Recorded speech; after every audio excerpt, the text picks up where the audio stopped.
Good afternoon. Welcome to WTV Open House Edition. I'm Ellen Coles. We have a great program lined up today here at the NSCC's Waterfront campus. It's Open House Day at the college, and all 13 campuses from across the province have opened their doors to the public. We'll have more on the open house later, but first, our headline news. Over 100 people marched in downtown Halifax this past weekend to support efforts to bring more Syrian refugees to Canada. The march was organized by Refugees Welcome Maritimes. Tom Servais founded the group in response to the Syrian refugee crisis. He questions the federal government's commitment to bringing Syrian refugees to Canada. Where are they? When are they coming? We're ready. We have lots of people who are ready to receive and help these refugees. The organization says it wants to see a faster response from the government in dealing with the Syrian refugee crisis. They'll use the momentum from the march to keep the issue in the public eye.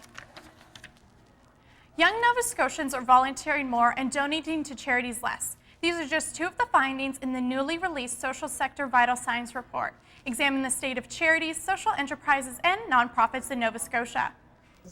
The report's authors make the case that the social sector can play a greater role in creating prosperity in the province, especially in attracting and retaining young people.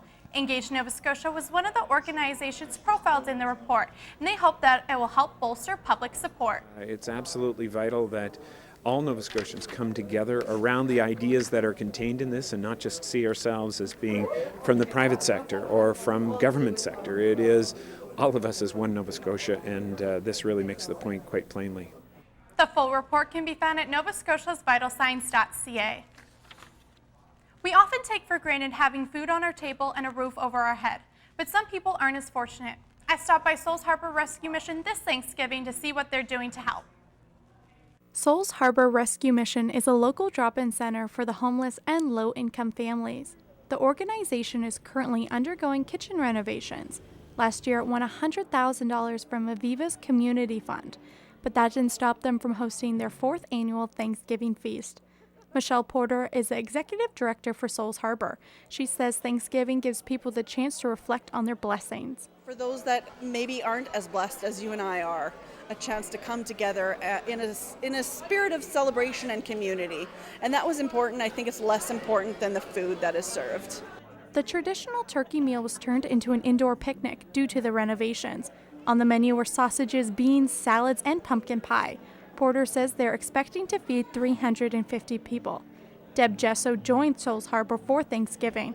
She says they help her out with meals, and she would like to thank the volunteers for all their hard work. It must be very hard because, trying to serve everybody and everybody get fed and things like this here. But they're doing a wonderful job. Porter says no one's going to leave hungry or empty-handed. And then as people leave, they get 3 brand new t-shirts, and they also get a hygiene kit, which is a pretty nice bag made up for us by one of the churches here in town. Porter says the renovation should be finished next month. Ellen Coles, WTV News, Halifax. Toronto Blue Jays fans are still upset following their Game 6 loss at the end of the postseason run. We caught up with some fans before the playoffs. Touch 'em all, Joe. You'll never hit a bigger home run in your life. Flashback from 22 years ago, the last Toronto Blue Jays hit in the postseason. Fast forward to 2015, the Blue Jays returned to the playoffs, and fans like David Walker were excited. I don't care. I got to work at 5 a.m. I don't care if the game goes till midnight. I'm watching every minute of it.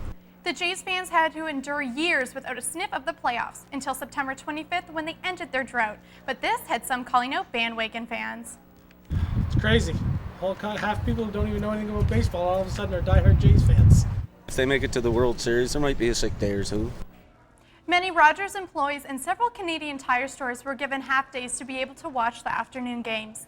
They lost to the Kansas City in the American League Championship Series, their best finish in 22 years.